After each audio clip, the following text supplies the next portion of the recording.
actually, I was tempted to pull a pair of sweats over the shorts for the temporary night. You know what? I'm going from the house to the car to the station. Probably by 10 o'clock, It'll be warm. It'll be 55, 58 degrees or so, and probably be pleasant. And so I'll be shedding layers by the time I get to work. Right now, the temperature right here at the airport, because that's the official place, right. 50 degrees. Okay, it was 47 when I got here. So, by the time I get out of here at 10, I'll probably be leaving one jacket in the car. That big ball of gas up there in the sky. That big bright thing Big ball of burning gas, Yeah. That's responsible for warming the globe. So the question I have. Yeah. Sunday night, early Monday morning, like 3:30 in the morning Sunday night. Yeah. Boom, pow, crash around my house. Yeah. Winds, I guarantee I got 50, 60 mile an hour wind gusts. Yeah. Easy. I had those, yeah. It rained and thundered for about half an hour. Okay. Maybe half an hour. Okay. It was moving fast. And as I was watching it on the radar, because I was awake, right. the dogs were stirring. So because of that weather. I look at it on the radar, and it was a little thin line. And here's what was funny about that thin line. From Gainesville, from just north of Gainesville to about Anthony, just north of Ocala, red and yellow, thin red and yellow line in a thin green line. It wasn't very well. I mean, literally, this entire tail that was of the front might have been 20 miles across. Right. Okay. But it was red and yellow. Severe, and as it come across where I was, boom, pow, lightning, everything. Wow. And then it broke up. It was just light green. Yeah. And then it got to about the villages. And from the villages down to Tampa, it was red, yellow, and orange again. Yeah, we had and south of Ocala, we had the wind. I don't think it rained. If it did, I never saw it. But you had asked, was that part possibly within that north part of the county and into Gainesville? Yeah, I would probably consider that portion of thunderstorm number 1. You would then? Yeah, I would, because we have had the first day of winter, even though because it becomes isolated, and you figure officially you're across State Road 40. Right. So you are in North Florida. And an F-0 tornado was spawned by that storm in our area as well. Ooh, not fun. Up around 328. Oh, wow. Yeah. Okay. Yeah. So there was some F-0 tornado. It was some severe weather, and that was also part of all that weather that has dumped the snow in Virginia. Right. And all of that snow flurries up in the Panhandle area. How about that? That's just lower Alabama. That is. I mean, it's L.A. It's so what. They get so much. I mean, they've already had freezes, frosts, and the rest of it up there. Oh, yeah. I mean, while we were having quite pleasant weather, it was quite chilly up there. Yeah, Callahan, where my sister lives, which is north of Jacksonville, right. They've already got below freezing. Right. Yeah, and that's Georgia. I mean, you might as well just literally be in Georgia. You travel west to go to Georgia. Yeah. You go out of town. Yeah, you might go to Publix in Georgia instead of Florida. I grew up roller skating at the Rollerdrome in Folkestone, Georgia, because it was closer than going to Jacksonville. The other one. Yeah. That's sometimes the way the way it goes when you're right there on a border town, border cities, and things like that. But So then I can consider the thunderstorm one of your three. One of the three, and for your area. Now, for me, I didn't get it. The only boom I heard was the great big limb that hit the ground and missed my car by about 4 feet. Thank God. Wow. Yeah.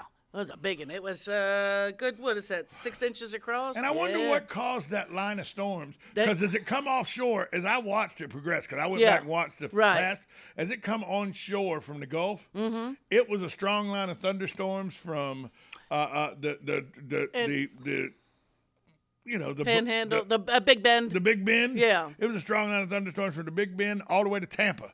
And then as it come through Denellen, the line got light green. It got green. It didn't get light green, but it got green. And the severe orange and red were south of Denellen and north of Denellen. The way the winds come across, you figure coming in the Big Bend, you still have quite a bit of landmass above, and your Atlantic, your Gulf, just the way the winds come across the state, probably just blew it apart there in the middle, and that small break just happened to break off down a little further. And the funny thing is that small break, as you watched it, and I stayed up for about an hour watching it, and as you watched it, once the severe thunderstorms hit our area, right, north of town, and the severe thunderstorms hit in the Tampa area, right, that little piece of green broke apart altogether. Just went and on the storms by. south of us dissipated as they went across Sebring and everything. Yeah. Now, they stayed in North Florida, went through Jacksonville and everything. Right. Because it was still connected to the front. To that But initial. the little piece of tail that was separated by the green, that was severe thunderstorms into Tampa, St. right, Pete and area, that, it just dissipated. they dissipated over. Yeah, just I lost guess it the didn't energy. have the whole didn't have front. everything else the energies to keep it going. Yeah. But yeah, it's amazing how some of that happens. But luckily for us here, if you got some rain from it, be grateful. It was the quick wind, too. It rained fast. It was, and it was probably very hard. It was. None of it soaked in. It all ran off. It all. Yeah, that's what I said. I saw puddles when I was on my way to work yesterday morning. I went, wow, yeah, that's quite a bit of water on the sides of the road and that. Just check for loose branches and things like that. Yeah. Because you figure even though we've had a mild winter so far, we still actually have winter yet to come. Yeah, February It's hadn't got January. here yet. January and February can be our worst, and here we are, first week, and our temperature has come back down to more seasonal temperatures, just like the gal said right before we came on the air that seasonal weather, where our overnights are in that low 50. Mid-50, and then our highs are only supposed to be in the mid-70s, right. Low to mid-70s at this point in the year. So nothing was damaged unless you had some branches and things like that come down out of a tree. I will tell you though that it rained very hard, and the wind was the issue. Yes. Because we're sitting, Susan wakes up, we're out on the front porch because I love watching storms. Right. Oh, yeah. I love watching storms. Lightning and thunder. So I'm sitting out on the porch, and the porch sits, if you know the kind of house we have a ranch-style home that the front porch sits back from there's two parts of the house that jut out, and the front porch sits back from that. Okay. And so it's usually protected, and we got some from some of the wind. From the spray and everything. Right. We're sitting out there about a minute and a half. Susan goes, well, I'm not sitting in this. I'm going back inside because we were getting drenched. Getting wet. It was blowing on blowing the front in. porch. Yeah, blowing in there. Yeah, that wind was something else. But here we are. Blue, sunshiny, not a cloud in the sky. Which means there's no energy in the sky. There's there's high nothing. Pressure, yeah. High pressure's keeping everything bad away. Yeah. That's it. We've had a lot of high pressure systems around us. That's kept us in very pleasant weather, but then again, dry weather. So be careful. The landscape. What is it? There was a wildfire. Forest fire or brush fire started. A couple of teens. In Denver, you mean? No, here. Oh yeah, well, they were out in the woods. Out in the woods and burnt an old Christmas tree or something like that. Started a brush fire. Yeah, they took the Christmas tree. Yeah. And didn't realize how fast it would go up. Yeah. Which, kids are dumb. Yes. Just simple as that. Kids are stupid. That's the whole cortex of the brain is not yet fully developed. And a Christmas tree will go up. And will go up, especially being it's a week past Christmas, and how long has that thing been sitting in the living room for a month? Yes. Yeah. So Christmas trees are tender. Mm-hmm. That's you get them to start that New Year's bonfire, not take out in the woods and start. That's exactly. Yeah. And every bonfire we ever had for New Year's Eve when I was in South Georgia, we'd put 4 or 5 Christmas trees on top of each other. And then you'd stack the wood on top of that, and then you'd light the Christmas trees. Mm-hmm. And if you couldn't get the wood going, then you had bad wood. You had bad wood, right? Yeah, your wood was underwater or something. Yeah. But that was So and I mean just that. I mean playing around. Usually, during the wet summer, that probably wouldn't have done much. No. They'd have been able to stomp on whatever was, but might caught, have caught the brush ablaze because, as we all know, the needles on the pine they go up. The heat carries them up, carrying them a little further away, and then they land in the dry grasses, and next thing you know, you have a brush fire. So we know we're dry. So extreme caution, or try to refrain from burning. Carolina, it rained the other night real hard. What do you mean we're dry? Yeah, we're dry. It's dry. We've actually my retention pond's not dry because it all ran in there. It all went down in there. Exactly. We do have to watch. And people probably don't believe me. I believe this past summer was drier than some. We really didn't have tropical activity. Our afternoon rains were not that consistent or that quantitative of moisture, we have had a very dry winter. We've not had the cold fronts come in, and the cold fronts we've had, the few little cold blasts, have not come in with real significant rain. That last rain we had was, what, a couple weeks ago? Right, 3 weeks ago. Yeah. And then this rain Sunday night with the cold front. Was hit and miss. Right, it was hit and miss. Yeah. It wasn't that, because usually when cold fronts come through, you get a You good get 6, that 8 day, hours. You get that day of rain, and then the next Right. morning, that nighttime temperature drops, and that you wake up the next morning very cold. Yeah, The hottest part of yesterday was at 3 o'clock in the morning. yeah, or It was 3 midnight or a.m. whatever. At Yeah, 3 a.m. yeah. it was 66 degrees. Mm-hmm. 4:30 a.m. it was 51 degrees. Yeah, yeah, That's what happened. At my house, it went from 66 at 3 yeah. to at 4:30 it's 51 degrees. Yeah, so Sunday night I shut my windows in my house and just left them shut because okay, that'll keep all the warm in, and Yeah. it did. And then Yeah. last night we had the windows open. It was glorious. A little chilly for that. No, we didn't have all the windows. We just opened one. the one that gets it. Yeah, moves the air, keeps the room Exactly. cool enough to sleep by. And we just had it for the whole house. Yeah. Oh, okay. One window for the whole house, yeah. because it's it lets in enough cold when it's that cold. Oh yeah. And the wind always blows at our house. The wind blows from north to south. Okay. Usually, Yeah, coming in. just the wind. And so we open the window on the north end, and It just comes through, right through. just fresh Yeah. air coming in. But that's this is that time of year. None of our plants were really hurt. Maybe I watered some of my container plants a day or two in advance just to make sure that they were not going to be stressed by the wind, because the wind can desiccate your plants. I mean, it can pull some moisture out of them. Luckily, this was kind of short-lived. But watering, you always want to water before cold fronts, not the day of, but the 2-3 days ahead. Give the plants a chance to take up that water. Containerized plants. Had a young man actually call the other day, and I think he must be a new caretaker to someone's property, or maybe they just got the property and have a lot of large containerized palms in a bird cage. Is what it sounded like, because it was over the phone, so hard to ask too many questions, because it's like I really need to get off my phone. It's like, he says, I think I might be, I'm doing something wrong with them, and talking to him, it's like, you're over watering everything you've got there. You're going out there and watering every other day, and these are massive pots. And it's like, you're lucky if you'll need to water every 10 days, maybe 2 weeks. Because if it's a massive pot with a it's going to big hold palm water. tree. Right. It's going to hold water. I mean, you have to watch. I said, and check, and he's going to need to get a water meter. I'm going to, if he calls back, I forgot to suggest he needed a moisture meter, or a good dowel rod. Mm-hmm. Point up a dowel rod and use it like a cake tester, like a giant toothpick. We put a toothpick in the middle of the cake. If it comes out clean, it's moist.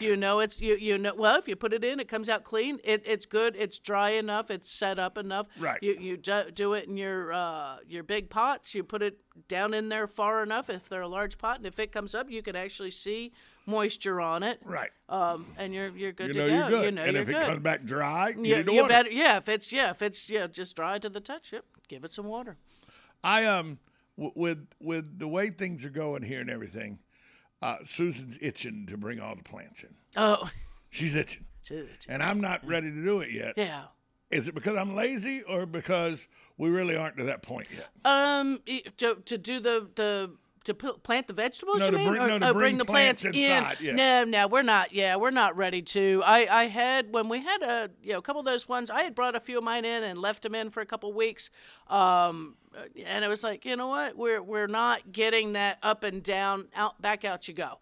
Let's enjoy you can enjoy it now, and when we're going to get and cold we may again, not get it. We may not get any of that cold. Who knows? But I mean, we still have that 6 to 8 week period ahead of us. Well, I got the first thunderstorm. I'm good. Yeah.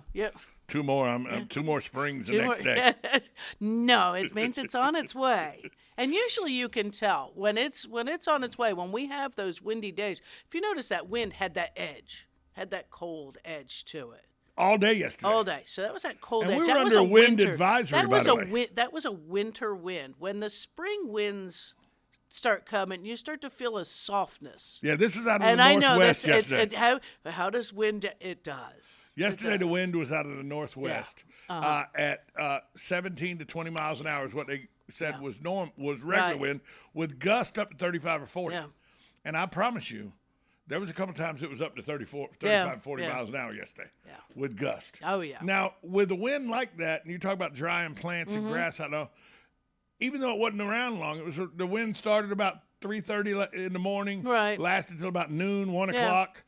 Is that still that 8 hours, 9 hours? On some plants that are a little more delicate, and that's and on those kind of plants, hopefully they've been kept moist. I have I only peeked at it this morning for a minute because I had to go out the door, and it was dark when I got home last night. But I have a sun patient on the porch, and I looked at it this morning and went, "Yeah, your flowers aren't happy. The plant itself was okay, but all the flowers were like, yeah, okay, you'll drop all those off. You'll be fine. Yeah, it'll be good." Well, I just with that wind. Yeah. I know it dries out quick, but I didn't think it would dry out that I mean, quick. Moreover, probably you'll see it in flower petals. It might have even blew some flowers off. It never seems to fail that when the azaleas begin to bloom, we get a heavy rain and it knocks them all off of there. Just one of those little bit of a frustrating thing on those. So I have a question that came in through the text. Right. And it was a question that I should have remembered, but I didn't, so she texted me. Okay. The pepper plant, the bell pepper plant. Okay, yeah. It has a bell pepper on it right now. Yeah. But when you look at the top of the plant and you look down, there are little buds coming up everywhere. Okay, cool. Does that mean it's still... Yeah, it's still going to produce, yeah. So then if we bring it into the lanai or something when it gets cold, that'll be fine? That should be good. Should be good, yeah. Yeah, if you need to bring it in. So this just thing if will it's produce on the year-round? It can, yeah. I mean, the peppers... chilies, that's what they are, because they don't make peppercorns, they're chilies, are perennials or year-round, or can be year-round plant. Yeah, that they just keep them from dying, and they will keep going. The bush will get large. We talked about this the other day, Susan and I. We've gotten probably 14 or 15 bell peppers off this plant. Okay. And when you calculate that 3 bell peppers at Publix cost $4. And your plant cost you $5 or $6? The plant cost $4. $4, okay. We bought it at some big box store. Okay, right. Starts with an L. I don't know where the place is. The blue place, one of the blue ones, It has grocery stores also in the chain up in North Carolina and everything. Okay. They also do hotels. It's all the same Lowe's family does all that. The Lowe's Hotel, Lowe's Hardware, and Lowe's grocery stores, all the same family. You know where they're from? North Carolina. But we went there and bought. That's where we bought the bell pepper plant from, and it's given us 15 so far. Okay, so and you've made when you do that the calculation, do the math. 15 times 4, that's $60. Right, that we didn't spend at Publix. And now you bought some soil, you bought some fertilizer, we're about $15 in on the plant with fertilizer, and soil and all that. So we're about $45 to the good. And so now this coming year, when a little fertilizer, a little more water, some sunshine, it's going to keep on going for you. You want me to tell you a life hack Susan came up with, and I don't know if she invented it, but I'm giving her credit for it. Okay. Onions, bell peppers, any kind of fruit. Now she's done this with vegetables and all. Right. The problem is keeping it where you can use it over long periods of time. Keeping it fresh. Because when you got bell peppers like we do, you get 15 bell peppers. We don't need 15 You can't eat all them in a week and a half. Right. So Susan has taken to freezing them. We go, the whole bell pepper. No.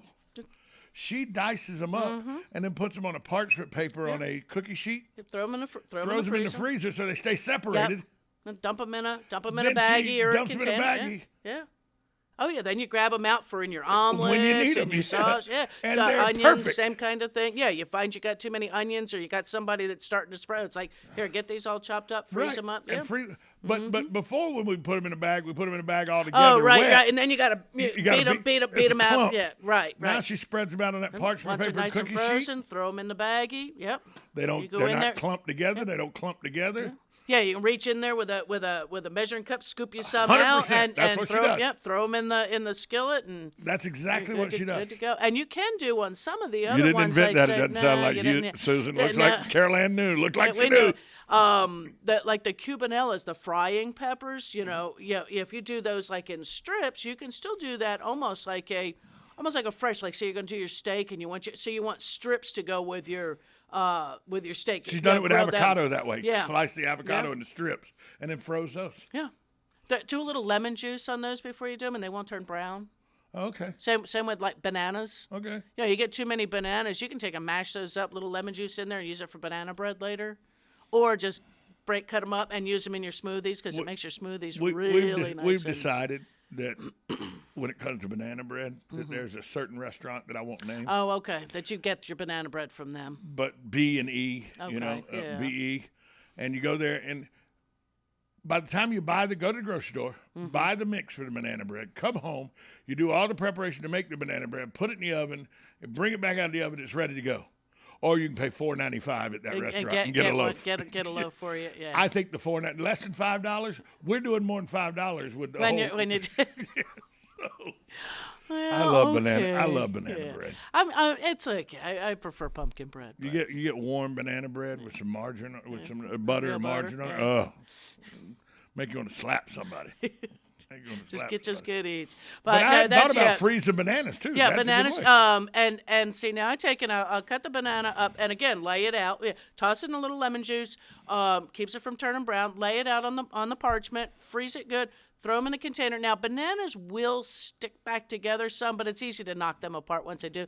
Throw them in the blender when you're making a smoothie. You make your smoothie nice and thick. That's what it comes with. Lots of good vitamins in there. I put berries. I put like blueberries, strawberries and all. When I lost the 65 pounds, the way I did it every morning, I only had a smoothie and a boiled egg. That's what I ate every morning. And the smoothie would be wild berries that you get from, the frozen section. Right, yeah. And I'd do a banana. Right. With a cup of protein whey. Right. Yep. Scoop of that. Then a tablespoon of yogurt. Yeah. And then a little milk or orange juice or whatever I wanted to do it and blend it up. It was fantastic. But I'd never thought of it's Susan actually because if you freeze the bananas, they make it thicker. They are your thickening agent. I'm a big fan of bananas, but I like my bananas where they're a little greener than ripe. Yeah, right. So because as soon as they ripen up to the point where the skin starts showing brown spots, I'm not gonna get that bananas. It's a hard little hard. Those ones usually end up in my smoothies. So too. Susan takes them down. I would throw them all when they did that in the garbage. Oh no! Susan's like, no. She puts them in the freezer. They go in the smoothies. Yep. And it tastes like banana in the smoothie, and I don't see the bruises and everything. I was going to say, and depending on how you make your smoothie, you don't even notice they're in there. No. I mean, if you put, a little vanilla, like you say, a little vanilla protein powder, some mixed berries, it tastes like that. Right. Is what it tastes like. The banana just is. The banana's filler. It's filler. Yep. It's your thickener. It's all the good stuff. We'll take a break. Come back more with Master Gardener Carol Ann Baldwin after this timeout on WOCA, The Source.